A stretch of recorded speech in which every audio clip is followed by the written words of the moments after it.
RSS പ്രചാരകനായ TG മോഹൻദാസിനെതിരെ സർക്കാർ അന്വേഷണം പ്രഖ്യാപിച്ചു. RSS TG മോഹൻദാസിനെ ആ പ്രസ്താവന നടത്തിയതിനു ശേഷം തള്ളിപ്പറയുകയും ചെയ്തു. കേരളത്തിലെ ജനങ്ങൾക്കറിയാം TG മോഹൻദാസ് ഒരു RSS പ്രചാരകനാണെന്ന്.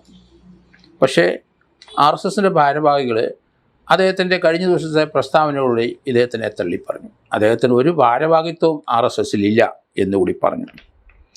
അദ്ദേഹം ഡൽഹിയിലെ അവിടുത്തെ CJP കോക്രോച്ച് ജനതാ പാർട്ടിയുടെ ആ കുട്ടികളുടെ സമര മാർഗത്തെപ്പറ്റി പ്രതികരിച്ചത് അത് വിദ്വേഷം പടർത്തുന്ന, അതുപോലെ തന്നെ ആരും ആ രീതിയിൽ പറയാൻ പാടില്ലാത്ത, ജനാധിപത്യ വിശ്വാസികളാരും പറയാൻ പാടില്ലാത്ത ഒരു ജൽപ്പനമായിരുന്നു. അദ്ദേഹം പറഞ്ഞത് ജന്തർ മന്ദിറിലെ ഇഷ്യൂ തനിക്കൊരു അവസരം കിട്ടിയിരുന്നെങ്കിൽ 4 കിലോമീറ്റർ ചുറ്റളവിൽ താൻ അവിടെ കർഫ്യൂ ഏർപ്പെടുത്തും. അതിനുശേഷം അവിടുത്തെ കുട്ടികളോട് പിരിഞ്ഞു പോകാൻ പറയും. 3 പ്രാവശ്യം പറയും. 4ാമത്തെ പ്രാവശ്യം വെടിവെച്ച് കൊല്ലും. പലരും മരിക്കും, ചിലർ മരിക്കാതെ കിടക്കും, കുറേ പേരെ ആശുപത്രിയിലാക്കും. അതോടൊപ്പം തന്നെ 4 മണിക്കൂർ കൊണ്ട് ഞാൻ പ്രശ്നം തീർക്കുമെന്ന് അദ്ദേഹം പറഞ്ഞു. ശവങ്ങൾ പെറുക്കി മാറ്റേണ്ടി വരും. ഇതായിരുന്നു അദ്ദേഹം നടത്തിയ ആഹ്വാനം, അദ്ദേഹം നടത്തിയ വിദ്വേഷ പ്രസംഗം. ഇതിനെതിരായിട്ട് സംസ്ഥാനത്തെ പ്രതിപക്ഷ നേതാവ് പിണറായി വിജയൻ അതിനെതിരായിട്ട് പ്രതികരിക്കുകയുണ്ടായി.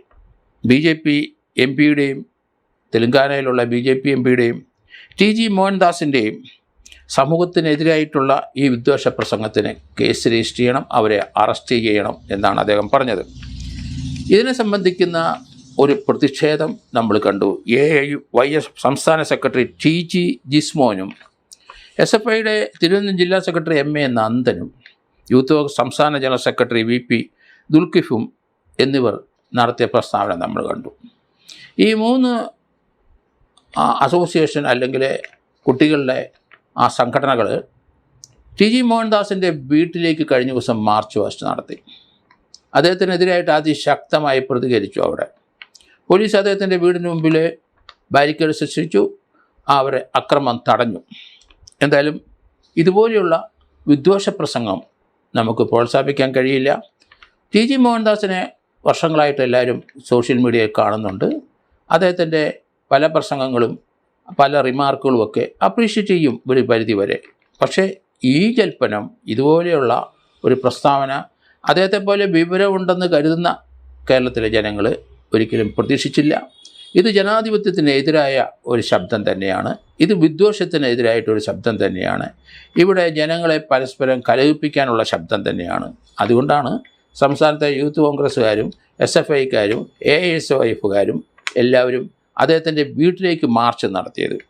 ഇതിനെ സംബന്ധിക്കുന്ന ഒരു അന്വേഷണം നടത്താനായിട്ട് ആഭ്യന്തര വകുപ്പ് മന്ത്രി ഒരു സൈബർ IGയെ ചുമതലപ്പെടുത്തുകയും ചെയ്തിരിക്കുന്നു. എന്തായാലും ഇതുപോലെയുള്ള പ്രസ്താവനകൾ അദ്ദേഹം നടത്തുന്നതിൻ്റെ കാരണം എന്താണെന്ന് മനസ്സിലാകത്തില്ല. അദ്ദേഹത്തിന് മറ്റെന്തെങ്കിലും രീതിയിലുള്ള ഒരു അസുഖമുണ്ടോ എന്നും എനിക്ക് സംശയിക്കുന്നു. കാരണം ഇങ്ങനെ അദ്ദേഹത്തെ പോലെ ഒരു വക്താവ് ഒരിക്കലും ഇതുപോലൊരു പ്രതികരണം നടത്തുമെന്ന് എനിക്ക് തോന്നുന്നില്ല.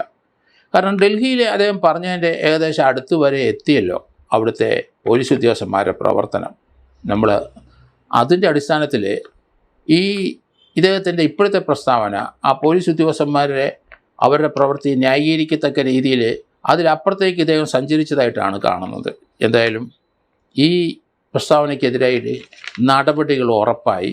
അതുകൊണ്ട് ഇപ്പോഴത്തെ കേരള ഗവൺമെൻറ് ഇതിനെതിരായിട്ട് നടപടി എടുക്കും എന്ന് തന്നെയാണ് കരുതുന്നത്. അതിന് പ്രതിപക്ഷത്തിൻ്റെ സപ്പോർട്ടും ഉണ്ട്. അതുകൊണ്ട് ഏകപക്ഷീയമായി കേരളത്തിലെ ഭരണകക്ഷിയും പ്രതിപക്ഷവും എടുത്ത തീരുമാനത്തിൻ്റെ പുറത്ത് TG മോഹൻദാസിനെ അറസ്റ്റ് ചെയ്യുമെന്നാണ് ഞാൻ കരുതുന്നത്.